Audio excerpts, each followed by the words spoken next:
masa depan.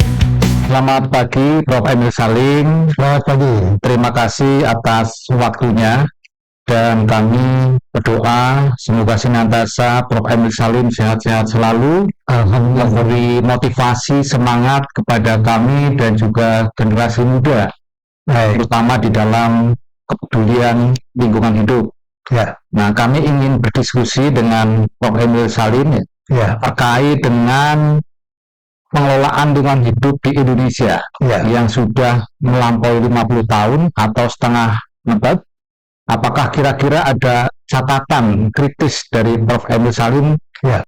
Pertama, bahwa yang terjadi pada tahun 72 ketika konferensi lingkungan yang pertama dijalankan di Stockholm oleh Perserikatan Bangsa-Bangsa, maka konferensi itu dibayangi oleh kenyataan bahwa sehabis Perang Dunia Kedua itu lahir jenis-jenis penyakit dan kerusakan kemasyarakatan yang belum pernah dialami selama ini. Dan itu semua adalah akibat dari penggunaan teknologi perang dunia kedua tadi, yang kemudian setelah selesai perang diarahkan untuk usaha pembangunan. Maka berbagai-bagai bahan-bahan kimia dipakai kalau semula untuk menghantam musuh, sekarang menghantam musuh alam, DDT, yang kemudian memusnahkan berbagai-bagai insek-insek di tanaman, tetapi juga merusak insek-insek yang baik, sehingga membunuh makanan burung. Maka terjadilah musim semi yang sepi, karena dampak dari penggunaan alat-alat perang untuk damai tadi tidak hanya merusak membunuh yang rusak, tapi juga yang baik. Kedua, dari laut dilaporkan bahwa ikan-ikan itu, jika terutama di laut di bay yang ada Jepang itu, ditemukan para konsumen dari ikan-ikan itu kemudian menderita kelainan perkembangan tulang. Maka orang heran, kenapa di dalam teluk itu ikan dari teluk itu justru menimbulkan bencana. Padahal kita tahu teluk itu di zaman perang memang digunakan untuk perang, menyebarkan zat-zat kimia yang kemudian membunuh musuh lawan di dalam perang. Tetapi sekarang juga membunuh ikan yang baik, ikan yang buruk, semua terbunuh. Dan yang memakan ikan itu, racun dari ikan yang makan zat kimia itu masuk ke tubuh manusia, lahir penyakit bina mata. Kemudian di Inggris kelihatan kok kalau pagi-pagi hari itu fog, yaitu asap-asap mobil, kok semakin tebal pada pagi hari, menjadi frost dan fog. Frost itu adalah uap dingin, fog itu adalah daun pagi hari itu. Maka pandangan di pagi hari di London itu pekat sekali akibat pencemaran udara. Dunia kemudian sadar ada sesuatu yang berubah di dalam alam. Burung-burung berhenti berkicauan di musim semi, ikan-ikan di teluk Minamata berbahaya dimakan, dan kota-kota besar mengalami kepadatan pandangan lalu lintas yang padat yang membahayakan lalu lintas. Kesimpulannya adalah ada terjadi perubahan di dalam alam lingkungan alam. Apa itu? Mengapa itu? Bagaimana mengatasinya? Apa dampaknya? 1001 persoalan timbul karena dampak dari burung-burung yang kemudian tidak bersiul lagi di musim semi, mengakibatkan hasil dari panen semi, musim semi kecil. Ya. Ikan-ikan yang dikeluk Minamata itu berbahaya untuk dikonsumsi. Menjalankan mobil di London di pekat pagi hari ini juga berbahaya. Orang melihat bahwa alam mengalami perubahan akibat penggunaan dari hal-hal yang semulanya berguna di dalam perang, tetapi di dalam masa perdamaian berbahaya. Lalu apa yang menyebabkan berbahaya? Bagaimana mengobaknya? Apa perubahan yang harus diintroduksi, diperkenalkan di dalam masa pembangunan sesudah perang selesai? Kita tidak bisa melanjutkan pembangunan sebelum perang. Kita tidak bisa melanjutkan pembangunan dengan menggunakan teknologi perang yang diperbaiki, sempurnakan untuk pembangunan, karena dampaknya ada merubah keadaan alam itu sendiri. Maka lahir persoalan lingkungan. Nah, di tahun 72 berkumpullah dunia, wakil-wakil pemerintahan di dunia, termasuk Indonesia, membahas apa yang terjadi, mengapa hal itu terjadi, dan bagaimana menanggapinya. Kesimpulannya adalah dibentuk Badan United Nations Environmental Program (UNEP) berkedudukan di Nairobi, di Kenya. Dia bertugas untuk menelaah apa yang harus kita kaji, mengapa terjadi perubahan yang justru merusak kehidupan manusia ini. 72 hal itu berjalan. Namun dalam perkembangan waktu, orang tetap beraba-raba kemana mencari penyelesaiannya, sehingga ada kesepakatan untuk kemudian membantu United Nations Environmental Program yang dipimpin oleh Mustafa Tolba dari Mesir, berkedudukan di Nairobi, untuk membantu beliau mengadakan kajian sedunia ini, berdiskusi dengan para tokoh-tokoh di dunia apa permasalahan di masing-masing negara, dan terbentuklah kelompok World Commission on Environment and Development di bawah pimpinan Gro Harlem Brundtland, Perdana Menteri Norwegia.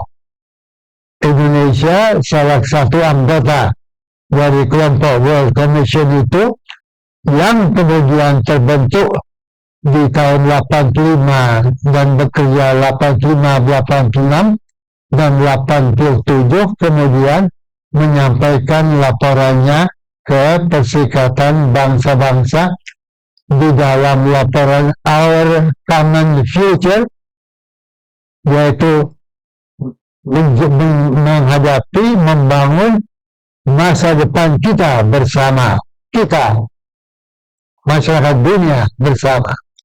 Dan lahirlah di sana bahwa pola pikiran, pandangan pembangunan yang selama ini di dunia sebelum Perang Dunia Kedua dengan revolusi industri sempit, terbatas pada persoalan ekonomi, industri, pembangunan material, agar menjadi pola pembangunan global, interdependent, antar sektor.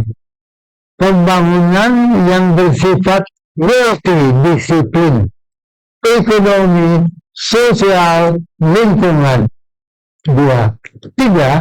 Pembangunan yang bersifat jangka panjang, bukan short term, bukan jangka pendek.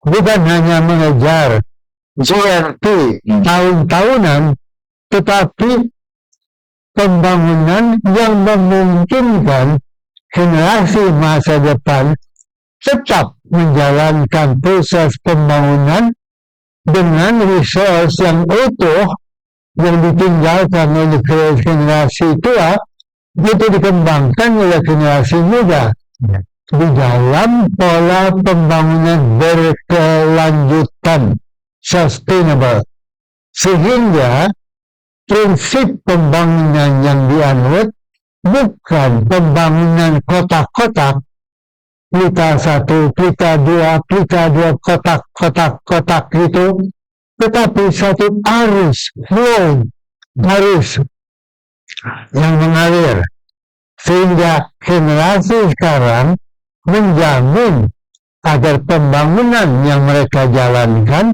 tetap meninggalkan sumber daya alam bisa tetap digunakan bagi generasi masa depan untuk meningkatkan kekayaan, kemakmuran, kemajuan generasi masa depan. Semua pembangunan itu adalah satu flow, satu alur, satu arus yang berjalan sebagai air mengalir. Flow konsep. Akibat dari flow konsep itu, maka pembangunan yang dilihat adalah seperti kalau kita membuat pabrik, seolah-olah kita melemparkan batu ke dalam danau. Kita lempar batu ke danau, boom, yang timbul gelombang bekas lemparan batu di danau itu. Gelombang itu adalah dampak pembangunan. Maka pembangunan yang menyebabkan terjadi kerusakan dari itu teluk di Jepang, kemudian matinya burung-burung dan sebagainya, adalah akibat bahwa kita melakukan pembangunan seperti melempar batu, bom, melahirkan gelombang, dan gelombang itu merusak itu teluk-teluk yang ada di Minamata, itu pohon-pohon di mana burung berkicauan menjadi terganggu, di mana sungai menjadi kotor, di mana udara menjadi cemar dan sebagainya. Itu gelombang itu yang kemudian dikenal dengan impact, developmental impact, dampak pembangunan. Jadi kesimpulan dari tim Go Holland Greenland pada tahun 1987 yang kemudian disimpulkan dalam buku Our Common Future, jika kita ingin menjamin satu proses pembangunan yang dapat menjamin keberlanjutan masa depan, pembangunan itu harus berubah. 1. Berubah dengan sadar bahwa pembangunan itu menghasilkan dampak, impact. Karena itu dampak analisa, developmental impact analysis, analisa dampak lingkungan perlu diperhitungkan agar tidak merusak pembangunan itu sendiri. Kedua, ada ambang batas yang tidak boleh dilewati. Jika ambang batas dilewati, maka terjadi kadar pencemaran yang merusak kehidupan. Nah, salah satu kadar pencemaran yang merusak adalah energi. Energi ini yang menggunakan minyak bumi, batu bara, fossil fuel adalah energi yang menghasilkan gas rumah kaca, greenhouse gas, yang kemudian mencemarkan udara dan mencemarkan udara, menutup udara ini seperti selimut sehingga bumi menjadi panas. Lambat laun selimut semakin tebal, kita mulai dengan sehabis Perang Dunia Kedua, mulai dengan pembangunan, dengan mencemarkan udara, dengan gas rumah kaca, minyak bumi, batu bara, pencemaran CO2, yang kemudian seperti selimut membungkus bumi ini. Bumi semakin panas, suhu bumi naik. Dengan suhu bumi naik, kehidupan hewan, alam, manusia itu terganggu di dalam alam bumi ini. Infeksi saluran pernafasan, penyakit-penyakit baru timbul, dan terjadilah gangguan terhadap keberlanjutan pembangunan. Maka jika tadi kita bicara tentang dampak pembangunan, bab kedua adalah bagaimana dampak dikendalikan untuk menjamin pembangunan berkelanjutan, sustainable. Jadi dari impact development ke sustainable development, tahap kedua, pembangunan yang memperhitungkan agar dampak pembangunan kepada alam tidak sampai merusak keseimbangan alam itu. Jika itu tercapai, yang kita menjalankan pembangunan sehingga gas jadi kenal dengan gas rumah kaca panas, yaitu minyak bumi, batu bara, pembakaran macam-macam yang menghasilkan CO2. Jika kita bisa kendalikan itu dan menghasilkan energi yang tidak sampai mencemarkan, maka pembangunan bisa berjalan, alam tidak rusak. Bagaimana? Dengan menggunakan energi dari alam, matahari, angin, gelombang, panas bumi, dan sebagainya itu. Jadi, pola pembangunan harus dirubah. Satu, pola pembangunan berkelanjutan tidak berhenti pada satu jarak waktu 5 tahun, 10 tahun, tapi sebagai arus air yang mengalir terus-menerus, yang kedua, sustainable, berkelanjutan, sehingga dampak pencemaran yang dihasilkan tetap dapat diserap oleh alam itu sendiri, sehingga keberlanjutan fungsi alam dapat berjalan. Bagaimana kita tahu bahwa keberlanjutan dapat tetap dipertahankan?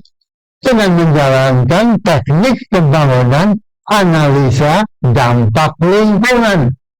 Ada tolak ukur dampak analisa, ada ukuran berapa tinggi CO2 yang boleh, berapa tinggi pencemaran air boleh, dan sebagainya. Jadi ada teknik pembangunan berkelanjutan, sustainable development, pembangunan dengan teknologi yang ramah lingkungan, di mana kita tinggalkan growth, pertumbuhan, tanpa merusak alam itu.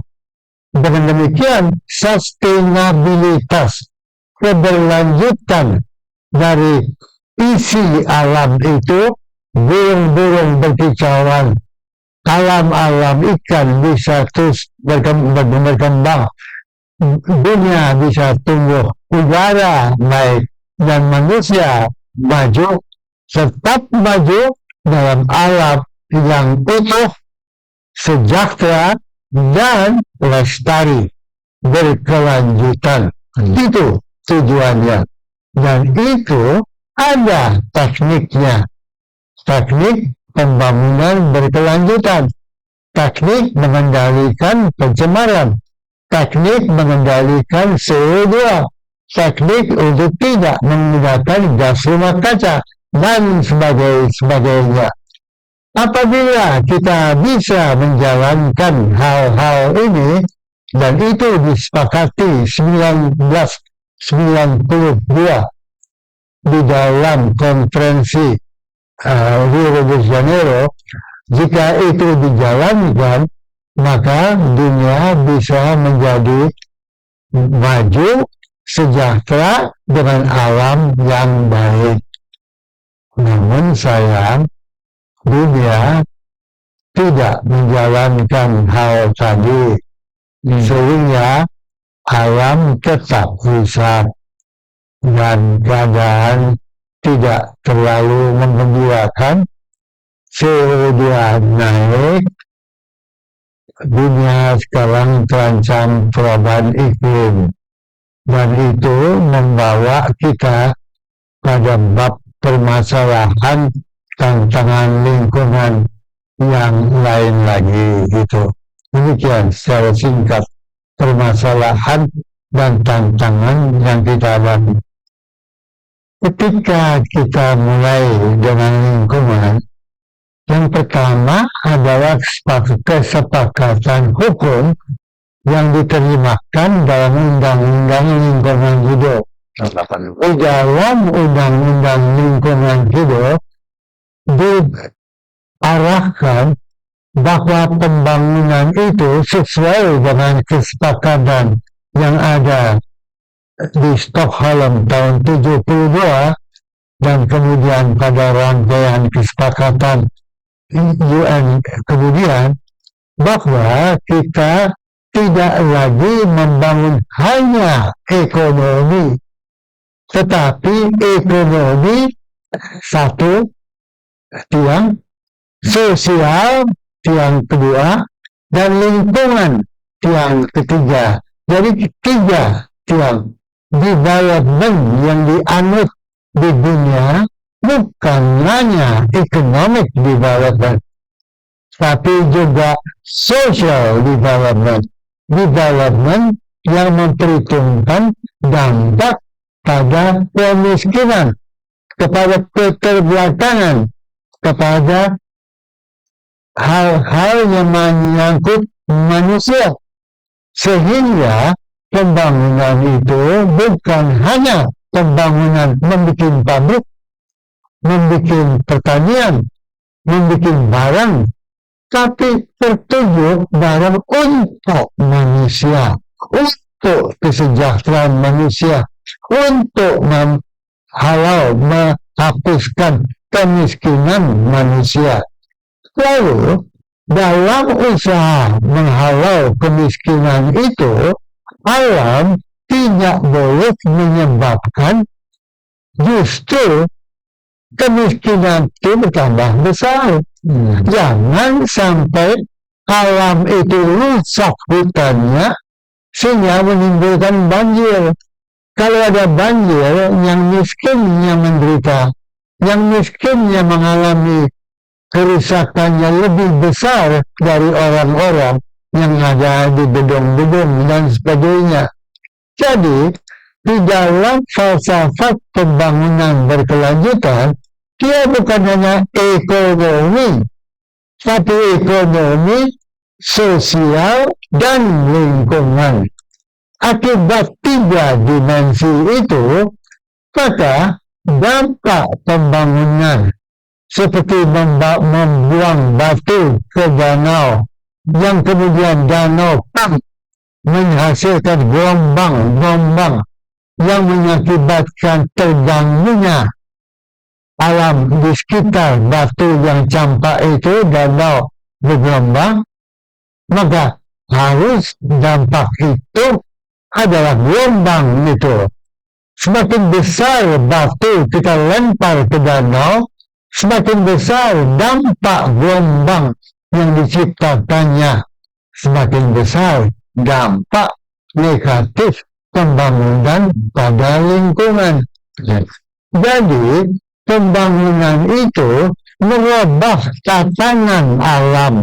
Dan tatanan alam itu yang merusak, bergelombang, berdampak itu harus dapat dikendalikan. Dan ada tekniknya dengan mengetahui dampak lingkungan. Lahirlah analisa dampak lingkungan. Maka jika kita ketahui bahwa jika proyek A menghasilkan dampak yang besarnya 10, maka bisakah A itu, proyek itu dampaknya tidak 10, tapi 2, 3 kecil, sehingga tidak mengganggu masyarakat sekitar.